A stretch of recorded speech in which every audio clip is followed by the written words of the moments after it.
The sea is a liar.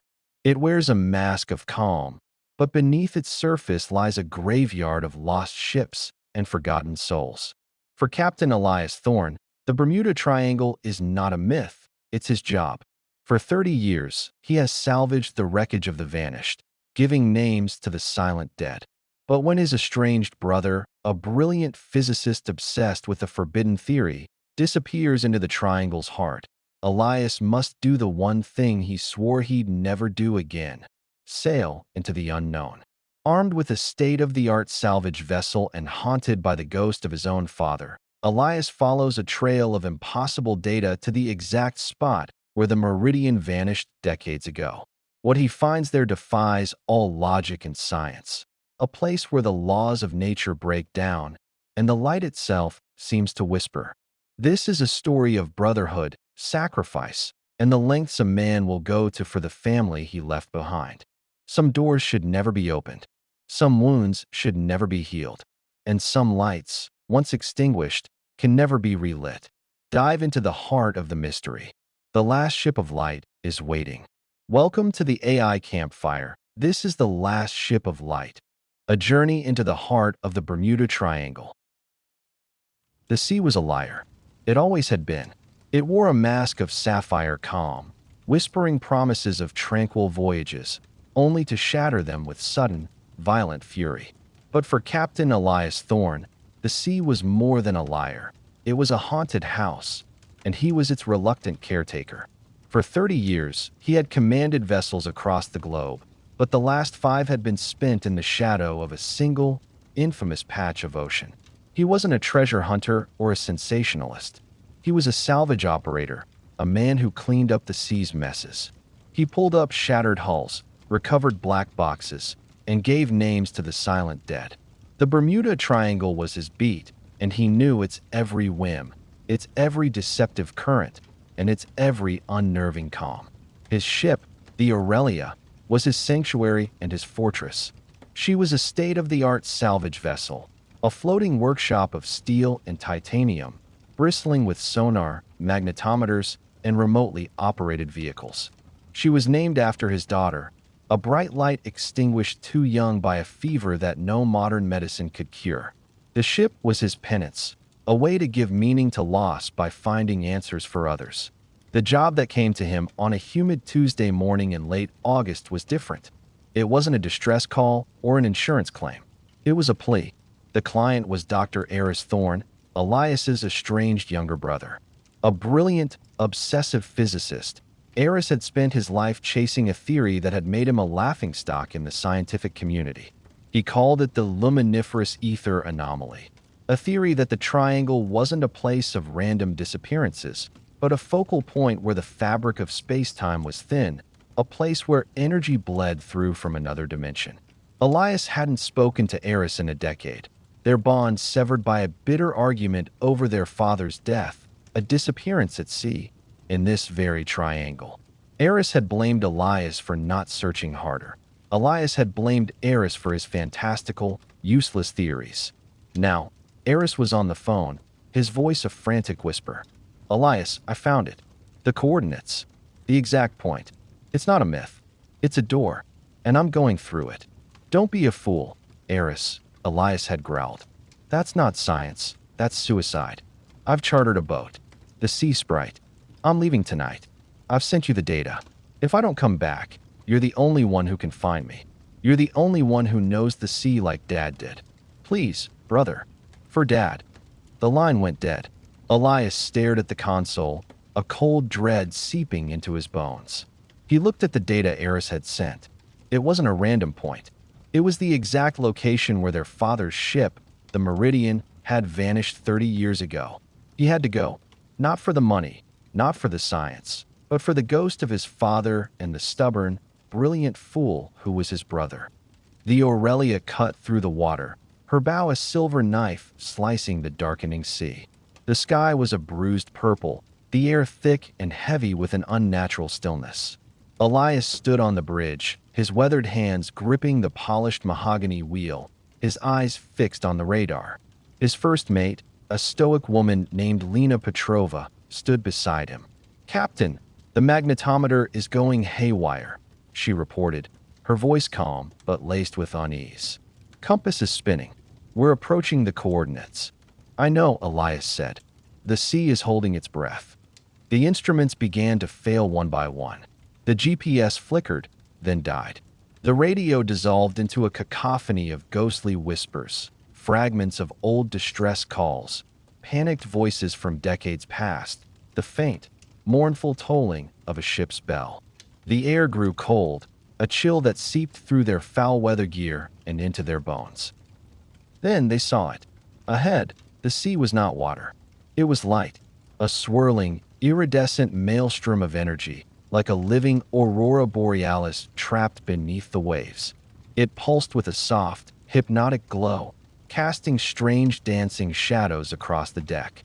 In the center of the maelstrom, the water was impossibly flat, a perfect, mirror-like disk that reflected a sky that wasn't theirs.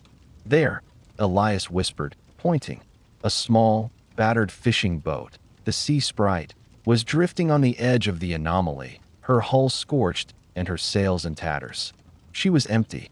"He's inside," Lena said, her voice barely audible. Elias knew what he had to do. He ordered the Aurelia to hold position at the edge of the anomaly, dropping a deep-sea anchor that they hoped would hold. He then prepared the ship's one-man submersible, the Nautilus. It was a small, egg-shaped vessel designed for deep-sea salvage, but it was the only way to enter the maelstrom. "Captain, this is madness," Lena pleaded. "We don't know what's down there." "I know my brother is down there," Elias replied, his voice firm. "And I know my father was. I have to go." He sealed himself inside the Nautilus. The interior was a cocoon of blinking lights and humming machinery. He took a deep breath, the scent of ozone and salt filling his lungs, and submerged. The descent was surreal. The water around him was alive with the same iridescent light, swirling and dancing like liquid fireflies. The Nautilus's thrusters fought against a powerful, unseen current. He descended past the wreck of an old sailing ship, its mast draped in ghostly seaweed, then a modern airliner, its fuselage impossibly intact, resting on a ledge of glowing coral. It was a graveyard of the lost, a museum of the Triangle's victims. The light grew brighter, more intense. The water began to thin, becoming less like water and more like a shimmering, viscous air. The Nautilus lurched, and for a terrifying moment, Elias felt as if he were falling upward. The instruments spun wildly, and then, with a silent, jarring pop, the world turned upside down. He was no longer underwater. He was floating in a vast, cavernous space, a world of impossible geometry. The sky was a swirling nebula of violet and gold, and the ground was a crystalline plain that stretched to the horizon. The air was breathable, but it tasted of copper and ancient dust. In the distance, he saw a city, not of human design, but of impossible, crystalline spires that pulsed with the same inner light as the maelstrom. He guided the Nautilus to the ground, the landing gear touching the crystal with a soft hum. He opened the hatch and stepped out, his boots crunching on the strange surface. The silence was profound, broken only by the faint hum of the energy that permeated this place. He walked towards the city, his heart pounding. He found Eris kneeling in the center of a vast plaza, staring at a monolithic, obsidian obelisk that pulsed with a dark, rhythmic energy. Eris looked up, his face pale, his eyes wide with a mixture of terror and awe. "Elias," he breathed. "You came. I told you not to be a fool," Elias said, but his voice was soft. "What is this place?" "It's a nexus," Eris said, his voice trembling. "A point where all the energy of our universe and another one collides. It's not a door, Elias. It's a wound, a scar on reality, and it's bleeding." He pointed to the obelisk. "This is the source. It's not a machine. It's a creature, a being of pure energy that feeds on the life force of anything that crosses its path. It's been here for millennia, drawing ships and planes into its trap, consuming their energy to sustain itself." Elias looked at the obelisk, and for a moment, he saw it not as a structure, but as a vast, malevolent consciousness, a parasite that had been feeding on the hopes and fears of humanity for centuries. He thought of his father, of his daughter, of all the souls lost in this cursed place. "How do we stop it?" Elias asked. "We can't," Eris said, his voice hollow. "It's too powerful. It's a fundamental force of this reality. The only thing we can do is feed it. Give it enough energy to become dormant, to close the wound for a while. But it would take a massive surge. A ship's reactor. A life." Elias looked at his brother, and then at the Nautilus in the distance. He thought of the Aurelia above, of Lena and the crew. He thought of his daughter, Aurelia, and the light she had brought into his life.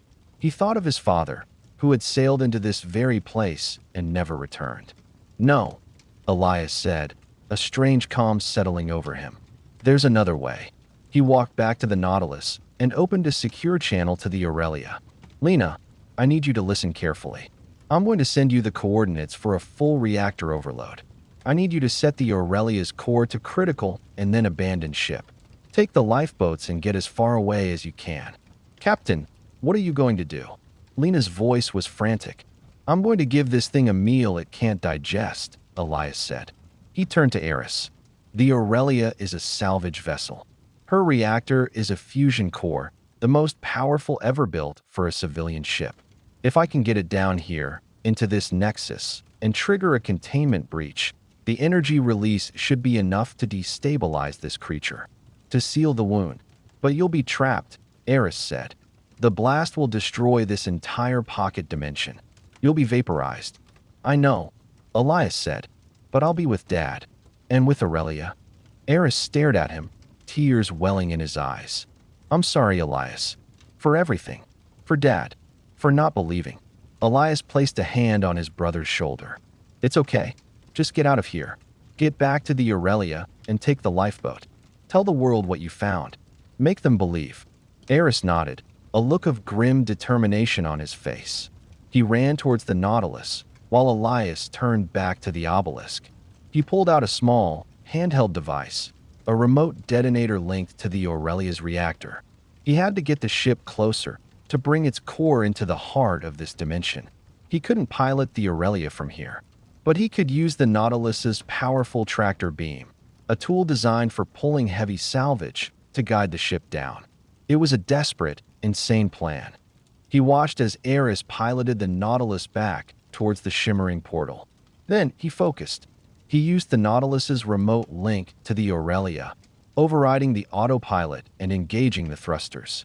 The massive ship above began to descend, her hull groaning as she was pulled through the fabric of reality. The creature in the obelisk sensed the new prey. A wave of psychic energy washed over Elias, filled with hunger and rage. It tried to overwhelm his mind, to make him turn the ship away. But Elias was a man who had spent his life facing the sea's fury. He was a man who had lost everything and found a reason to go on. He was a man of light. He fought back, his will a blazing beacon against the creature's darkness. He guided the Aurelia down, her massive form filling the crystalline sky. She was a ship of steel and fire, a last, defiant spark of humanity in a realm of alien silence. As the Aurelia descended, Elias saw his father. Not a ghost, but a memory, a vision. A tall man with kind eyes, standing on the deck of the Meridian, smiling at him. He saw his daughter, Aurelia, a young girl with pigtails, laughing as she played on a beach. They were waiting for him. He pressed the detonator. The world dissolved into a blinding, silent flash of white light. The Aurelia's fusion core, the heart of his ship, the vessel named for his daughter, erupted in a cataclysmic explosion of pure, stellar energy. The light was not destructive, it was cleansing. It washed over the crystalline plane, over the obsidian obelisk, and the creature within it screamed a silent, psychic shriek of agony. The wound in reality began to close, the edges of the pocket dimension folding in on themselves. The light of the Aurelia's sacrifice filled the void, a final, brilliant flare against the encroaching darkness. Aboard the lifeboat, bobbing on the suddenly calm, sun-drenched waters of the Atlantic, Elias Thorne watched as the anomaly on the horizon shrank to a point of light and then vanished. The sea was a liar, but for a moment, it had told the truth. It had shown him a world of impossible wonder and terror, and it had taken his brother to save it. He looked at the data on his tablet. The coordinates were gone. The anomaly was gone. But the story was not. He had a story of light, of sacrifice, and of a captain who sailed into the heart of the Bermuda Triangle and became its last, greatest light. The sea was calm. The sky was blue. And somewhere, in the depths, Elias Thorne was finally at peace, his ship of light having guided him home. Thank you for listening. Until we meet again around the AI campfire for another story.